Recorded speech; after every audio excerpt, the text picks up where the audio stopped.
Serigala purba ini berhasil dihidupkan sejak punah 10.000 tahun yang lalu dengan AI dan CRISPR. Over 10,000 years ago, a howl was lost to time.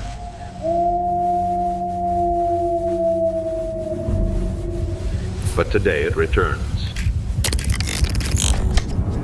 Bayangin hewan yang udah punah 10.000 tahun lalu sekarang bisa hidup lagi. Dan ini semua karena teknologi yang dulunya ada di film Jurassic Park. Kita nggak lagi ngomongin fiksi, ini beneran kejadian. Serigala purba yang dulunya cuma bisa kamu lihat di fosil sekarang bisa berjalan lagi di bumi berkat AI dan CRISPR. Tapi gimana caranya ilmuwan bisa menghidupkan kembali hewan yang udah punah ribuan tahun lalu? Terus apakah ini aman? Apa ini akan jadi awal dari kebangkitan hewan-hewan punah lainnya kayak mamut atau bahkan dinosaurus? Stay sampai akhir kalau kamu pengen tahu. Oke, sebelum kita bahas gimana proses kebangkitan serigala purba ini, kita mesti kenalan dulu sama siapa sih serigala purba ini. Namanya adalah Canis Dinos atau lebih dikenal sebagai direwolf. Yes, yang muncul di Game of Thrones itu sebenarnya terinspirasi dari makhluk ini. Tapi jangan salah, direwolf itu beneran eksis di dunia nyata. Dia hidup sekitar 125.000 sampai 10.000 tahun yang lalu. Ukurannya lebih besar dan lebih berotot daripada serigala modern. Giginya tebal dan kuat, cocok buat ngenemukin tulang mangsanya. Habitatnya dulu tersebar di seluruh Amerika Utara. Mereka ini adalah predator puncak, tapi sayangnya saat zaman es berakhir dan banyak mangsa mereka punah, dan wolf pun ikut lenyap dari muka bumi. Tapi belum lama ini, para ilmuwan nemuin sesuatu yang bisa mengubah sejarah. Di tahun 2021, sekelompok ilmuwan dari University of California kebuka lembaran baru sejarah setelah mereka berhasil mengekstrak DNA dari fosil direwolf yang berusia lebih dari 10.000 tahun. Fosil ini ditemukan di La Brea Tar Pits, California, lokasi legendaris buat penemuan hewan prasejarah, dan DNA-nya masih cukup utuh buat dipelajari. Terus kan kita udah tanya-tanya,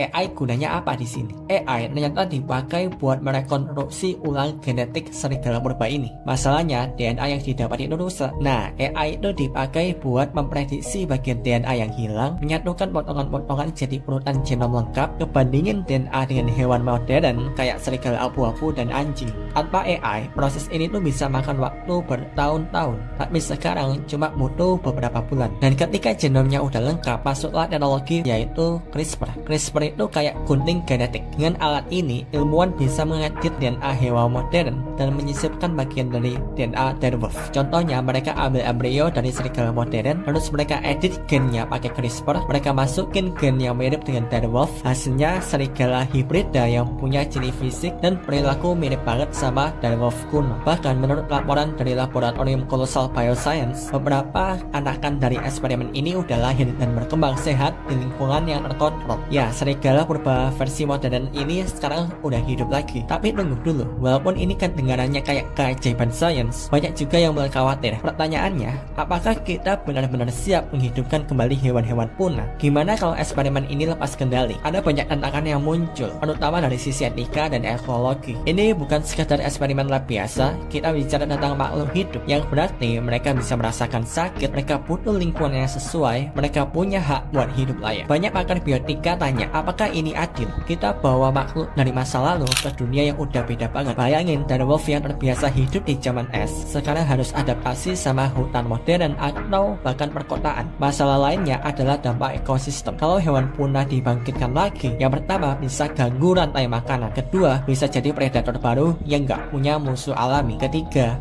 bisa bawa penyakit baru. Udah ada studi yang nunjukin bahwa predator baru bisa menyebabkan kepunahan hewan asli di suatu wilayah. Terus jangan lupa, ini semua butuh biaya gede banget. Satu eksperimen ini bisa habisin jutaan dolar. Dan kalau sistemnya jebol, virus dari masa lalu bisa ikut bangkit juga. Ingat, DNA kuno bisa simpan virus atau bakteri purba yang tubuh manusia modern belum kenal. Oke, sekarang kita bahas lebih dalam. Kenapa ilmuwan tetap ngelakuin ini? Ternyata mereka punya visi besar. Yang pertama, restorasi ekosistem. Ilmuwan dari Colossal Bioscience bilang bahwa dengan membangkitkan hewan punah, mereka bisa memulihkan ekosistem yang rusak, mengembalikan keseimbangan alam, mengurangi efek pemanasan global. Contohnya, mereka juga lagi coba hidupin mamut berbulu buat bantu mengubah tundra Siberia jadi padang rumput lagi yang bisa serap karbon lebih banyak. Kedua, kemajuan ilmu pengetahuan. Proyek ini juga jadi jalan buat mengupgrade teknologi genetik, bikin pengobatan baru, memahami lebih dalam tentang evolusi dan sejarah bumi. Bahkan teknologi yang dipakai dipakai buat eksperimen ini sekarang udah mulai dipakai buat obat-obatan genetik buat manusia. Yang ketiga, potensi komersial. Jangan lupa faktor duit. Ada perusahaan yang berharap nanti bisa bikin kebun binatang kayak Jurassic Style yang isinya hewan punah. Beberapa bulan lalu, tim ilmuwan di Texas resmi mengumumkan bahwa mereka berhasil melahirkan bayi serigala hasil rekayasa genetik yang 92%